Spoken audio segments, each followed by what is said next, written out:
Okay, let's dive right into this explainer. Consistent investing actually beats perfect market timing. Time in the market beats timing the market. That conclusion is rock solid, backed by decades of data. But there is a catch, a really crucial one. Before you run out, open a brokerage account and just dump absolutely everything into an S&P 500 index fund, we kind of need to pause. We need to ask a very important question. What if the historical market that all this research is based on is fundamentally different from the one you can actually invest in today? Because, as we're about to see, the index you buy today is really not what it used to be. Section 1. The S&P concentration problem, when 500 doesn't mean 500. See, when you buy this index, it's super common to think you're making 500 equal bets on 500 different companies. But you're not. At all. Because the S&P 500 is weighted by market capitalization, the bigger the company, the more of your money goes straight to it. So right now, technology stocks alone make up roughly 41% of the entire index. Your money is heavily skewed toward one single sector. And what's wild about that 41% concentration is exactly who is driving it. It's not some massive broad mix of tech companies. No. It is driven by a staggering share of just 7 specific companies: Apple, Microsoft, Amazon, Nvidia, Alphabet, Meta, and Tesla. These 7 megacap giants represent a completely disproportionate share of the index's total market value. To really get why this matters, we have to look back at history. We actually haven't seen this level of extreme concentration since the year 2000, right at the peak of the dot-com bubble. Back then, technology totally dominated the markets, and investors just assumed those giants could only go up. But the Nasdaq ultimately lost 80% of its value over the next 2.5 years, and it took a brutal 15 years just to fully recover. Now let me be super clear here. This does not mean the S&P 500 is a bad investment today. Over the long haul, it has delivered incredible returns. But because it's vastly less diversified today than it's been for most of its history, you're facing a new reality. If those top 7 companies stumble for any reason, it's not just going to be a tiny blip. They are so massive that they will absolutely drag the entire index down with them. Section 2. Equal weight versus market cap, uncovering the heavy lifters.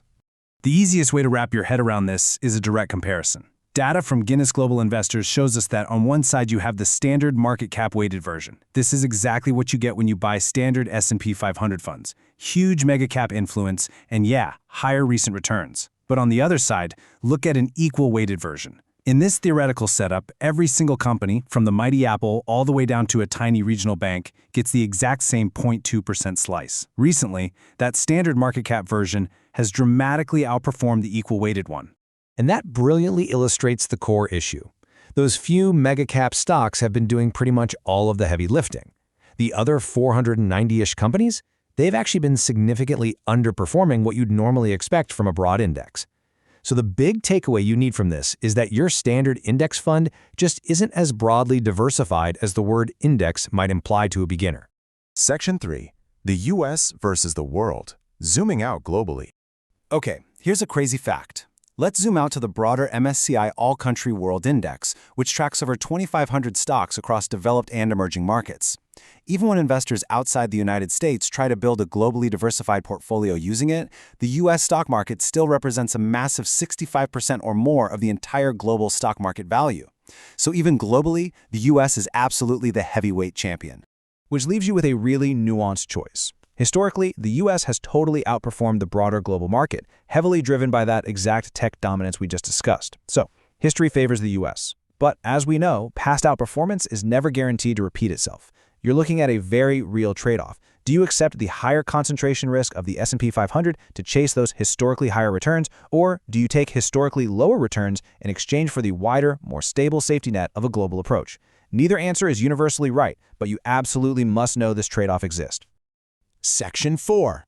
Your 5-step action plan, navigating concentration risk.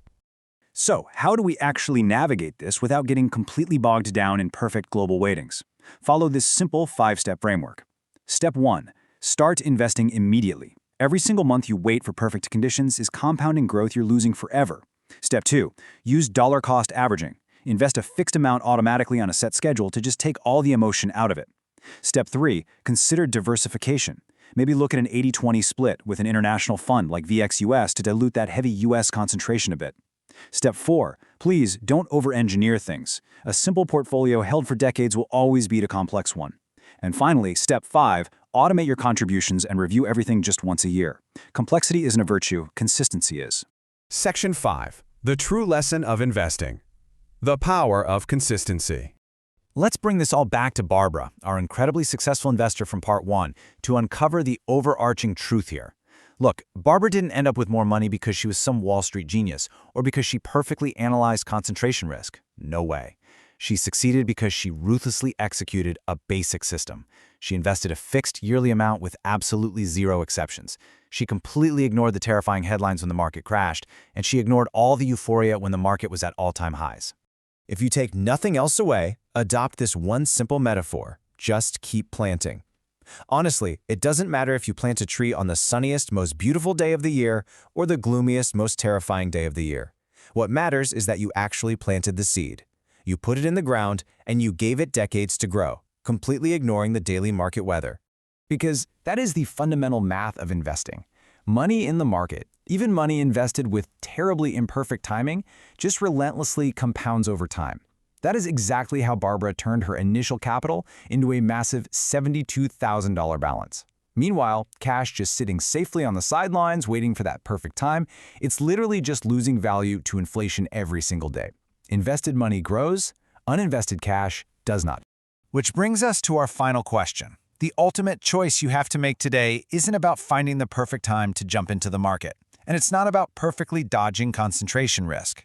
It's deciding, will you choose to invest imperfectly and consistently, or will you choose not to invest at all? Making that choice right now is worth more than any market timing strategy ever invented.